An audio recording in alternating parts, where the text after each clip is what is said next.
পড়াশোনার ব্যাপারে একটা ছোট টিপস দিচ্ছি। অনেকে স্টুডেন্ট বলে অনেক পড়াশোনা করি কিন্তু কোনো মেমোরিতে ধরে রাখতে পারছি না, ভুলে যাচ্ছি।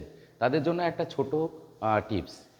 আপনারা সারাদিন যা পড়াশোনা করছেন করছেন, কিন্তু রাতে শুইতে যাওয়ার আগে আপনার যে সাবজেক্টটা মনে হবে যে এটা আমার কাছে টাফ লাগছে, এটা আমি মনে রাখতে পারছি না, ওইটা নিয়েই ঘুমোতে যাওয়ার 10 মিনিট আগে ওই একই বিষয়টা নিয়ে অন্তত 2-3 বার রিপিট করুন। করে তারপরে আর মোবাইল দেখা যাবে না, ঘুমিয়ে পড়তে হবে। ঠিক পরের দিন সকালে যখন ঘুম থেকে উঠবেন, কোনো কিছু শুরু করার আগে যে পড়াটা নিয়ে আপনি আগের দিন রাতের বেলা ভেবেছিলেন, পড়েছিলেন, রিপিট করেছিলেন, সেই পড়াটাকে নিয়ে আবার 5 থেকে 10 মিনিট আবার ওটাকে রিপিট করুন, আবার পড়ুন। দেখবেন এই যে আমরা যখন রাতে ঘুমোতে যাই তখন এটাকে বলা হয় শাটডাউন।